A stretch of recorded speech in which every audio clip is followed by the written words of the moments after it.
Hey nerdy knitters, Tanya here. It's the end of the month, so it's time for another monthly knitting roundup. So grab your drink and your knitting and let's settle in for a good chat. Before we get to the knitting, we just have a few things to discuss. First of all, the Next Level Knitting Conference. I'm teaching 2 classes. That's coming up in April, so you're getting down to the wire if you're planning on getting a ticket and attending. So it's an online event. There are 32 classes altogether, I think.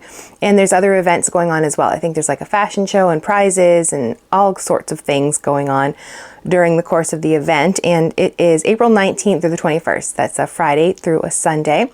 And how it's set up is like you have your choice of classes. I think there's 3 classes a day, or 3 time slots a day, and you choose the class that you want to attend in that time slot.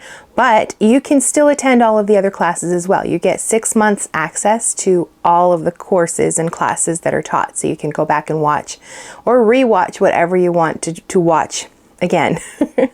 So I'm really looking forward to it. I taught last year 1 class and I'm teaching 2 classes this year, and I'm really excited. I've got everything pretty much all set. I just need to go through my slides and presentations and knit 1 swatch, I think, and then I'll be ready to go. But I'm really looking forward to it, so I hope to see you there at that event. Oh, and one more note about that. It is open to everybody. You don't have to be a member of the Knitting Guild Association to go to this event. So you can go, I'll have the link for the page that will tell you all the details and to purchase your ticket if you want to go.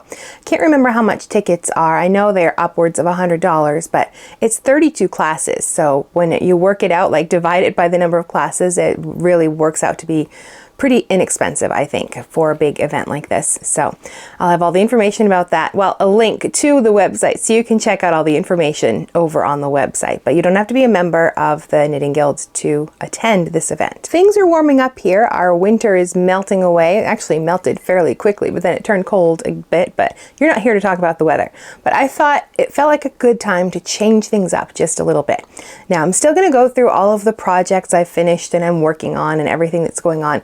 But I thought it would be fun, instead of me just sitting here and showing you and talking through the project and the yarn and all of that, that I would take you along when I'm working on the different projects and record little bits of like the work, what's happening, what I'm thinking about it, the yarn I'm using, and like an over-the-shoulder shot of working on some of the projects, just to change it up a bit. It feels like it's time for a bit of a change. So it's the first time I've done something more vlog style like this for a monthly podcast. So be kind in the comments, but let me know what you think. Tell me what could be improved, because I think it might be fun to do things like this just once in a while, or maybe as a new format for our monthly podcast. Instead of me just sitting here and holding up my projects, I can show you them while I'm actually working on them and share some details then. It's not too much of a difference. I just have to remember to turn my camera on and point it at my knitting and talk through it. But let me know what you think, and if you like the format we're going to try out today and see what it's like.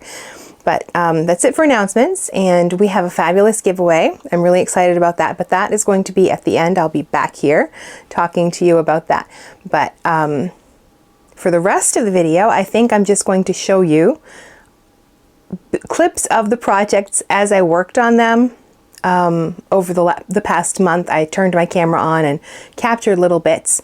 And then I did some more yesterday when I was recording the last little parts for this episode. And then today I'm sitting down this morning and chatting with you to do all of like the face part where I talk to the camera directly. But I've got all my projects right over here laying out, so I thought I would take a quick shot of those. And then we could talk about each one more vlog style for a change. So here's a quick snapshot of everything sort of just laid out on a bed. I've got a hat over here that I just finished, and this is what I just finished working with the crochet project. Just finished putting this together last night. The scarf I'm working on, a shawl and 2 sweaters, and a cowl we'll talk about because I've already sent that off in the mail. But this is just a quick look at what I've actually been working on this month. So the first project is a hat. I don't have any recordings of this because this is what I've been working on at church, and when I'm out and about, I keep a little project in my knitting bag in my purse, and when I'm out and I've got some few minutes to spare, then I like to work on something that's kind of mindless. And this is just simple acrylic 1x1 rib I just knit and knit and knit until it was as long as I thought it needed to be. Then I did some really quick decreases at the top to finish it off. So I've just got a couple ends to weave in. I'll get that done today.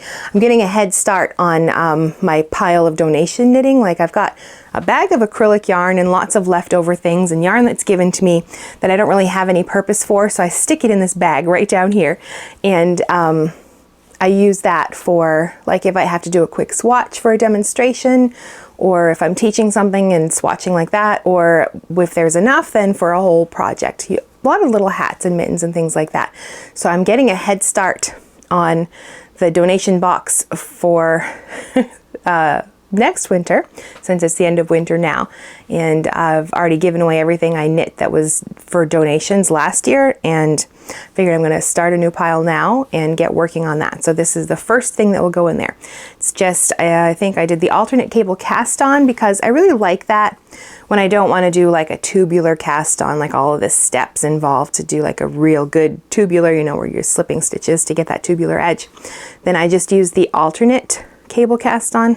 Don't know if that's going to show up right there. It's kind of blurry, but it's sort of invisible. When you look at it, it looks like the edge of the rib is rolling right to the inside. So that is really nice. And then I knit one purl and rib forever and ever and ever until I was getting low on yarn, and then I just bound off. So I think this was Brava Sport Weight, I think.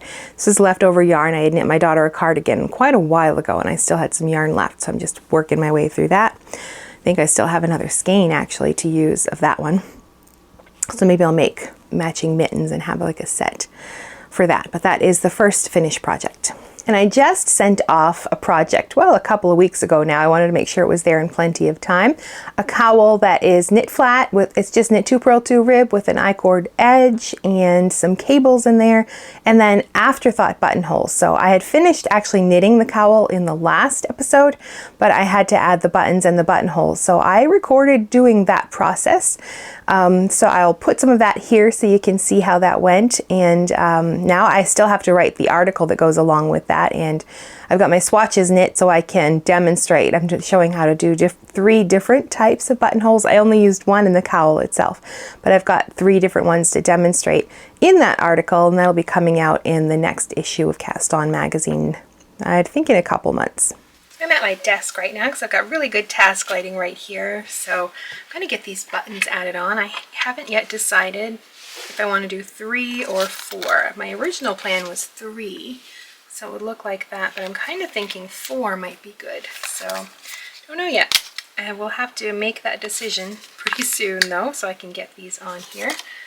Now that I'm looking at it, I think I like the look of 4 of them better than this, just the 3. I would have had 3 like that, which is nice too. I kind of like odd numbers for things like this, but I'm thinking 4 might look really nice. So I've got to decide on that, get my buttonholes on, and show you this yarn. This is really nice hand-dyed yarn.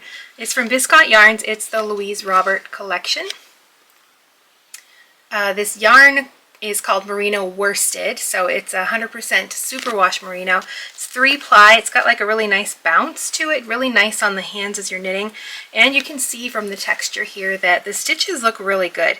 Like they're just not flat, they're really sort of popping out. The cables are really nice. The color is lovely. This cowl, this size, takes about 1.5 skeins. I also have in the pattern, we'll have like an infinity scarf size that we'll use about 3 skeins of yarn, 2.5 or so, but 3 full skeins to do like a larger size. So I'm going to get to adding these buttonholes, and then this will be finished and ready to pop in the mail for that next issue of Cast On magazine.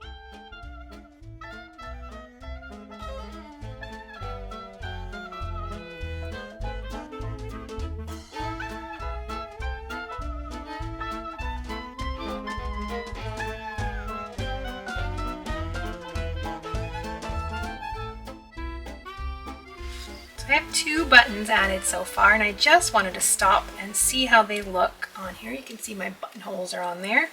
I like them right in the middle of the cable like that. That's pretty neat.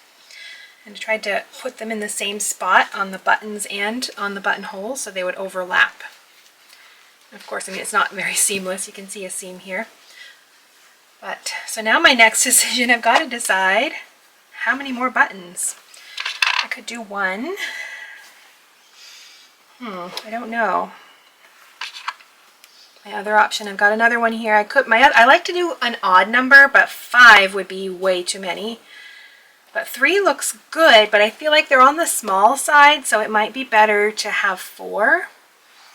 I think I prefer that. I don't think it's really a huge difference, but I think just looking at it, I do prefer the 4 buttons instead of just the 3.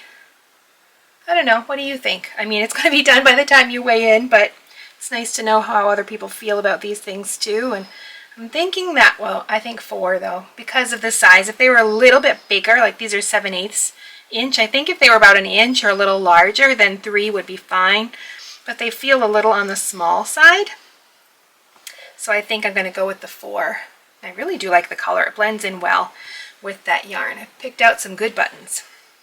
So I'm going to go ahead and get these last 2 added, and then we'll look at the final result.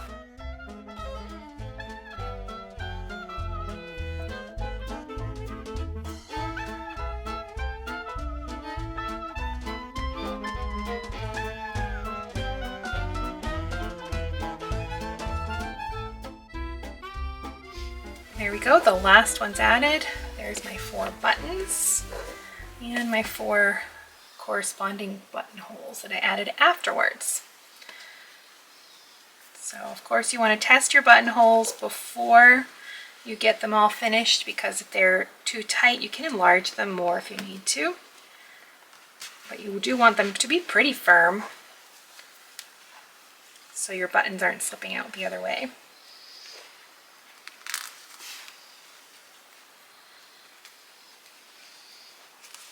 There we go.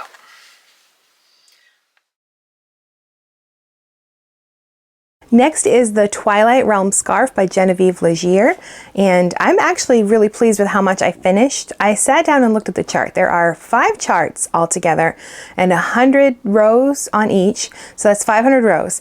But 1 row of the chart is actually 2 rows of knitting, so I have 1,000 rows of knitting to do. And when it comes to double knitting, I'm not very fast. I'm pretty slow. I'm going to play you a little clip so you can see kind of how slow I am at this process. It takes me a while to do those 2 rows for every 1 row of the chart. But I was looking at the charts and thinking I'd like to have this done this year, so I have it done by Christmas with a bit of a buffer. So my plan, I've already finished the first chart, and then I decided if I do 50 rows, that's half a chart every month, then I will be done in October, I think. I think that's what I figured, and then that would give me plenty of buffer in case things happen and I have to finish a little later. So my plan is now from this point on to do 50 rows of the chart, so that's 100 rows of knitting every month. I know it doesn't seem like much, but when you're working on other projects as well, and you know, I can work on this in little spurts and then I kind of need a break from it.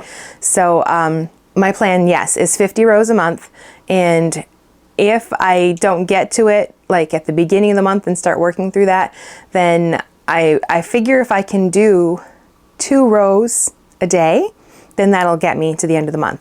Like some days I don't do it and then I've got to like double up, but my plan is to do about 2 rows a day to make sure I get through those 50 rows a month. I know that seems, I don't like to have to plan like this, but I want to get this done in time for Christmas. I don't want this to be on the needles forever, but I know it's a really slow project and I don't want to get bogged down and kind of resentful that I have to finish this. So if I just have to do a little bit every day or those 50 rows a month, but you know, 2 rows a day, more or less, giving me a few days off in there, then I can work through it without feeling like I'm resenting this project, because it's not really a difficult project, it's just time consuming. And I have to pay attention, well, at least for the first of each of the rows. The second row, you're sort of just working back, so it's not that big a deal. But I can work on it and talk to people and do things, but I still have to pay attention. I had taken it to my mother-in-law's house and I was working on it, and she kept saying, "Oh, I'm so impressed that you can do that kind of knitting and still talk at the same time." And she kept saying that, and I didn't know how to respond. And then I went home and I was working on it later that evening and I'd made a mistake. I had to rip out like 3 rows and fix the mistake. So obviously I can't really work on it and talk. She shouldn't be impressed with me. But anyway, I'm going to show you some of the vlog style, show you some of the behind the scenes, I guess, of like working on this in progress and a closer look at the scarf itself. I'm really surprised about all of the progress I'm making on this scarf. Here is the last time I checked. There's the marker I placed, and I'm going to move it up because this is my next 50 rows that are all complete. So I've looked at my chart and I sort of worked it out because it's going to take me a long time to finish this. I figure I need to do 50 rows of the chart every month, and I should be done in October, by the end of October, and I should have this scarf done. So I really spent a lot of time getting those 50 rows in March. So I'm halfway through the second chart, and this is how things are looking right now. So there's the cast on edge, and got all of this knitting done. So I'm pretty slow when it comes to double knitting. With the chart, I follow the chart on this row, and then I turn the work and I just follow my knitting. For the next row, I'm just knitting and purling according to the colors that present on there. And that 2 rows of knitting equals 1 row of the chart. So for every 50 rows of the chart, I have 100 rows of knitting. So that's my goal for every month until the end of October. I think I'll hopefully get this done if I can do 50 rows of the chart each month. And that will give me plenty of time to get this done by Christmas for my daughter. So the yarn for this is Knit Picks yarn. It's comfy fingering. This is Planetarium, and this is Clarity. So this is a blend of Pima cotton and acrylic. It's machine washable. My daughter likes things that are easy to care for, so that's why I chose this yarn. And it's nice and soft. It's a really comfy, it is a comfy yarn. It's not very soft like a good Pima cotton should be. And I'm really pleased with how this is coming out. I have been trying to improve my edge stitches. They're a little bit better than they were, but not wonderful. But I don't want to make too many adjustments because then I think it would make it really obvious that I made a change, and then this would look even worse. So I'm just going to keep going with the way I am. I figured at least out which, I think it's when I'm purling back and the last stitch on that light blue. I mean, it's just not obvious on the dark because it's so dark. You can't tell that the stitches are wonky, but it's more obvious here with these stitches. And I've sort of sussed out that it's when I'm working across and it's the last purl. I think it's because when you're knitting across, any excess yarn from that row below sort of gets carried along and deposited in that last stitch. And I think that's what's happening with these stitches. The ones in between are very tight, but I think that's the first stitch of the row. So it's much tighter, and when I turn around and I come back, that next stitch is a purl stitch and ends up kind of loose from all that excess fabric. So I don't really have a fix for that. I'm just trying to knit normal tension, but not knit very loosely to see if there'll be less of that excess fabric in there. I know there are other tricks and things I could do to adjust my edges, but I feel at this point it would make it more obvious that these stitches are wonky. And I'm hoping when this is all done and it's washed that things will even out a little more. And when I sit sometimes and I don't actually want to knit, I do sit and I'll take my knitting needle and I'll take some of that excess yarn like out of that stitch and move it over a little bit. I do that occasionally as well, just to sort of even things out. And of course, I mean, with all of the rows that are going to be in the scarf, that's a lot of stitches to do that too. So I'm not doing that very often, just when I see a stitch that's really bothering me. But it's really coming along nicely and it's looking really well. Next is a shawl for me, Festival of Stitches by Lisa Haynes. This one is lots of fun. I am sort of bogged down right now because I've reached a bit with some cables. I like cables most of the time. I don't love them on fingering weight yarn though. I have come to discover this. So I think I did them once with a sock. Yes.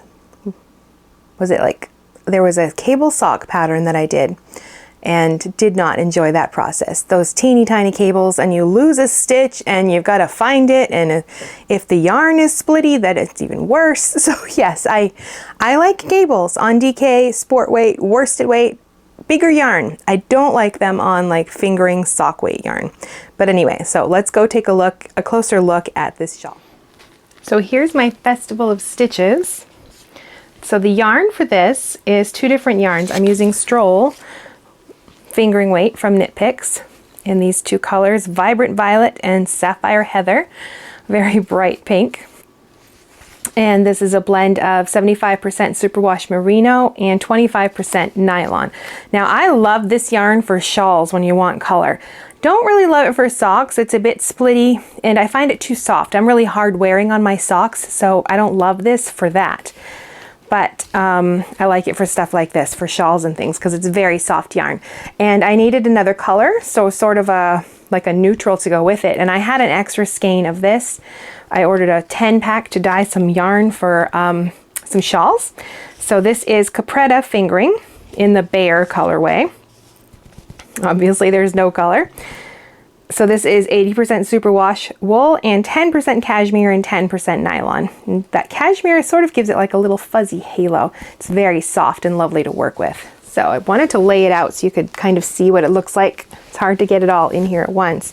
But how this works is you cast on right here and you knit like a triangle shawl, basically, top-down triangle shawl. You're doing your increases along that center spine and both sides and creating this part of the shawl with just these stripes and these baubles. And then you put one side on hold, and you can see it's still on hold right now, even though I've done some work there just on my circular needle cord. And you work in one direction for a while, like I am right here. And it sort of turns into a bias rectangle at this point.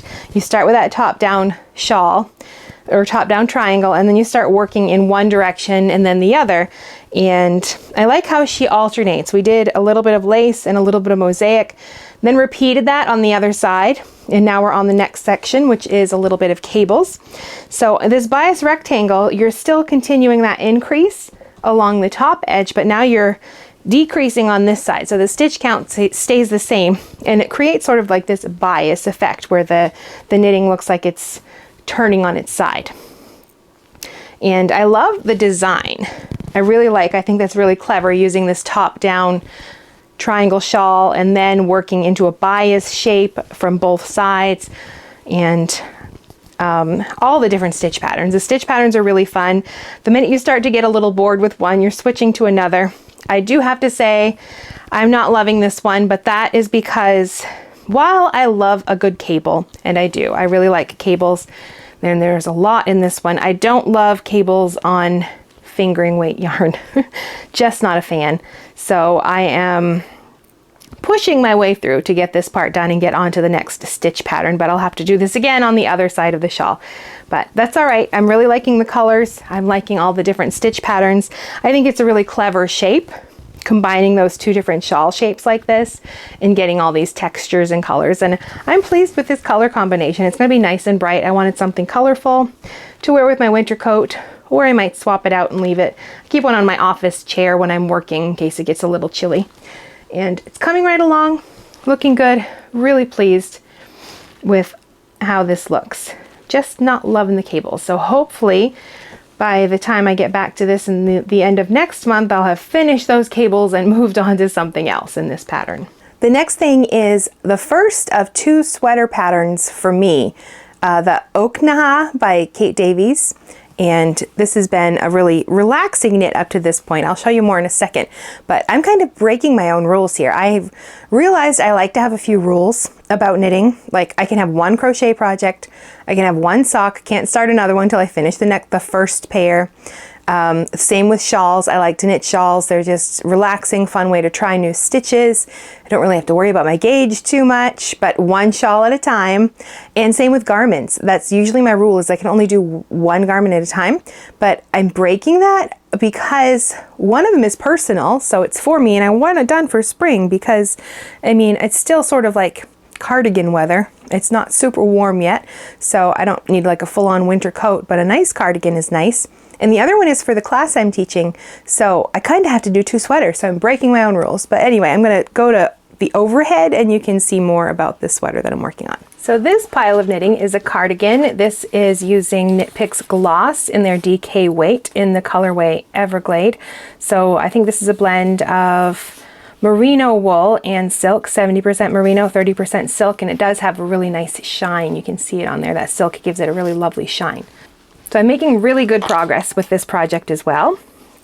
Started down here with the hem, which is just a twisted rib hem, and then lots of stockinette for the back, and then the front pieces, both sides have this lovely lace. And then when you work as long as you need it to be to the underarm, more or less, there are some increases done along the way, so it sort of gives it a slight dolman underneath the arm, like a little sort of dolman shape. Then you separate everything. So there is like the right front on one side on a holder, and over here I've got the left front on a holder. So I'm working on just the back right now. Find both ends of it.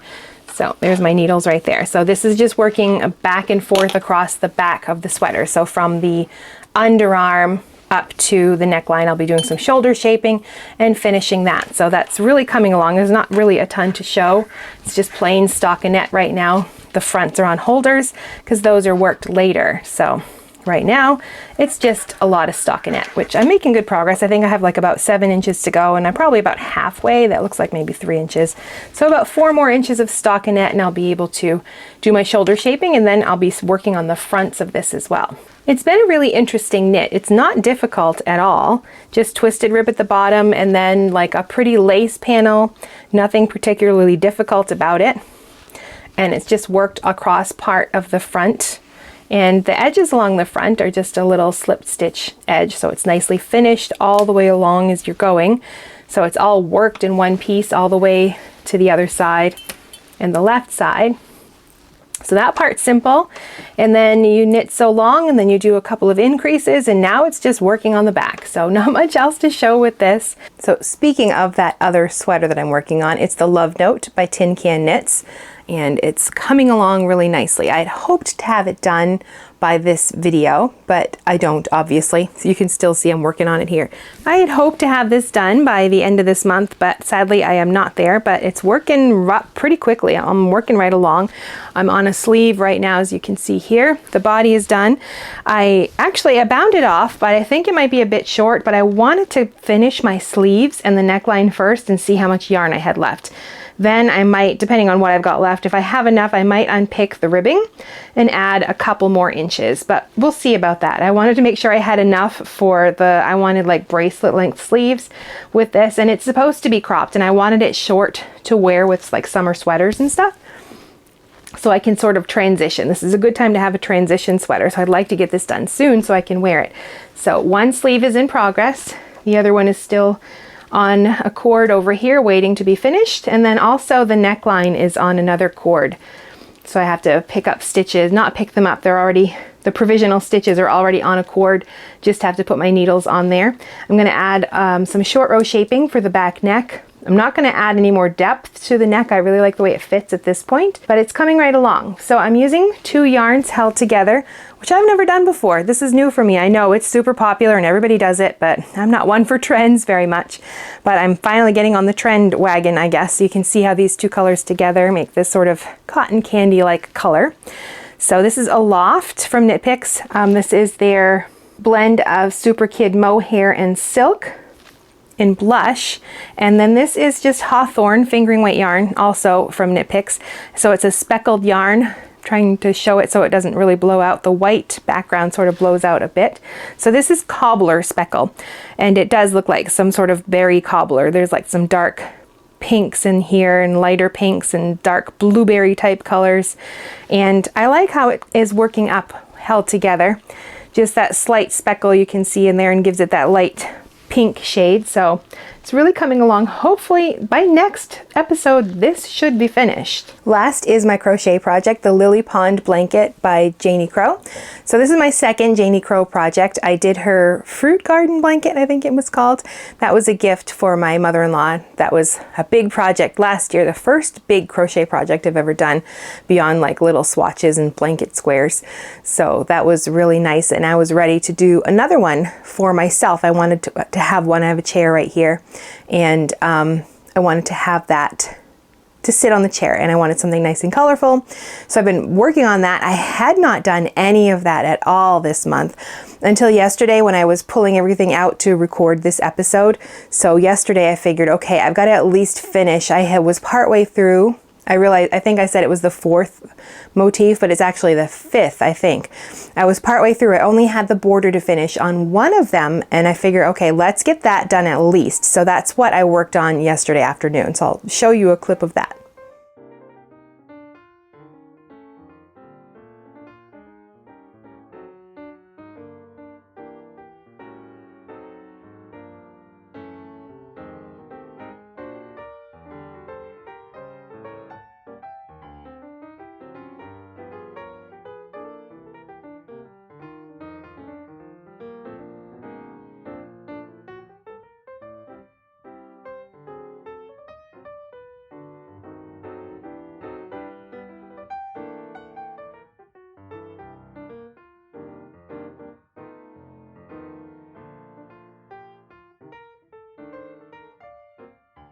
It didn't take me long at all to get that final border finished on that motif.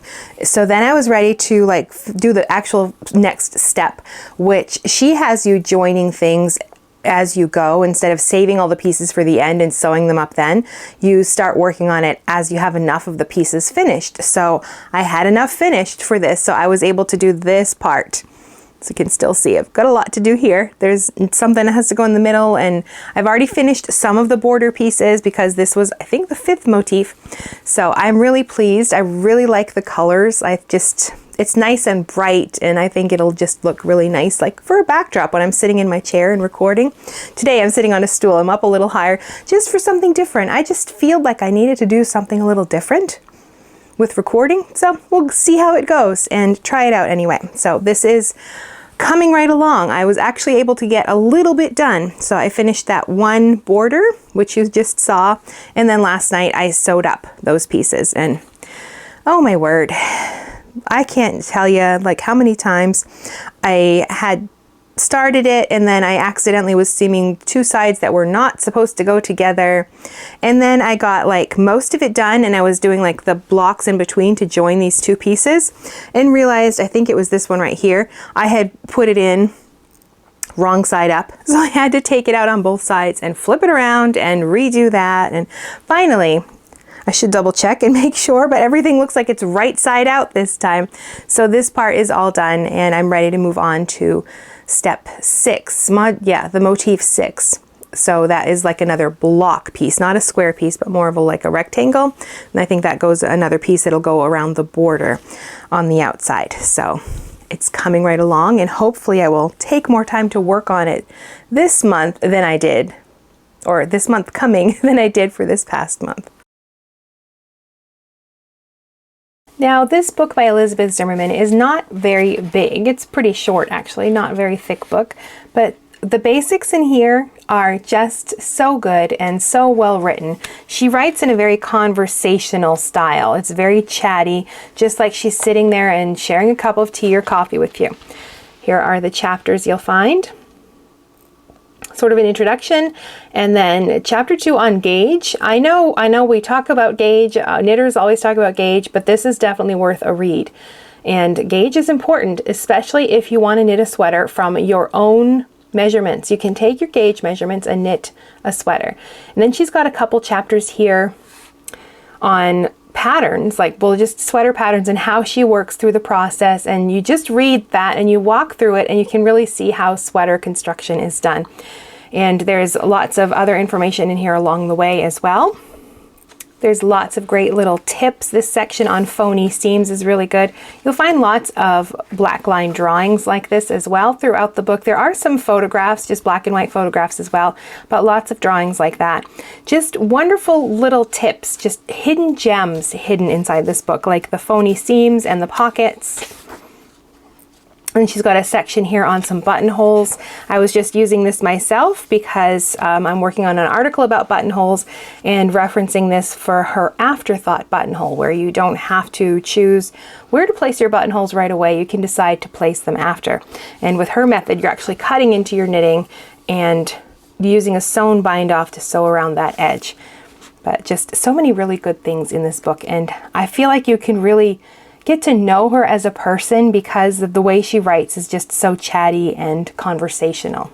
This chapter is really interesting on the ski sweater in color patterns. She talks about knitting sweaters for her children and all of the steps involved in that process, and not from a pattern, but from sort of working it out with her own gauge and her own the measurements for the person the sweater is going to be for. You can see a picture of one of them right there. And she walks through how she uses her gauge and the information for the person's body size to work out all of this. So it's very, very useful. It's just a really good book to include in your knitting collection. If you have a knitting library, then an Elizabeth Zimmermann book is definitely a classic that is worth owning. So I am so excited for this month's giveaway. We're doing something a little bit differently. I've been in touch with somebody at Knit Picks, and obviously you can tell by my projects that I use them a lot. They feature in a lot of my projects. Most of them, or all of them this month, I think, except for my design that I had to send off. Everything else uses Knit Picks yarn. I end up buying, not buying for myself, but around Christmas time when my family asks what I want, I make huge lists of yarn for specific projects. I'm not the type to just buy yarn to stash. I mean, I have some behind me, but this is actually, for the most part, intended for specific projects that are upcoming. I don't really keep a stash. I've got lots of leftovers that I have to find something to do with, but I don't really buy yarn to buy yarn. It's just not my thing. Maybe if I had more room to store it, I might, but I don't. So around Christmas, when Knit Picks has like their big sale for the year, I even just fill the cart for my husband and let him buy it. So I kind of know what I'm getting anyway, but I want to know what I'm going to be knitting for the upcoming year. So I make plans and wish lists about the sweaters and shawls and things I'd like to knit. So this year, my in-laws and my husband both bought me tons of yarn. So I am set pretty much for the year. So that's why most of my projects feature Knit Picks yarn. And probably in the summer, or when I'm ready to for a summer knit, I might order a little more for a couple summer tops, because I didn't think of that when I was doing these lists. And Knit Picks, I think, does have another big sale sometime in the summer, so that's good. But anyway, all that to say, they are sponsoring this episode, and they are providing the giveaway prize, which is a $50 gift certificate.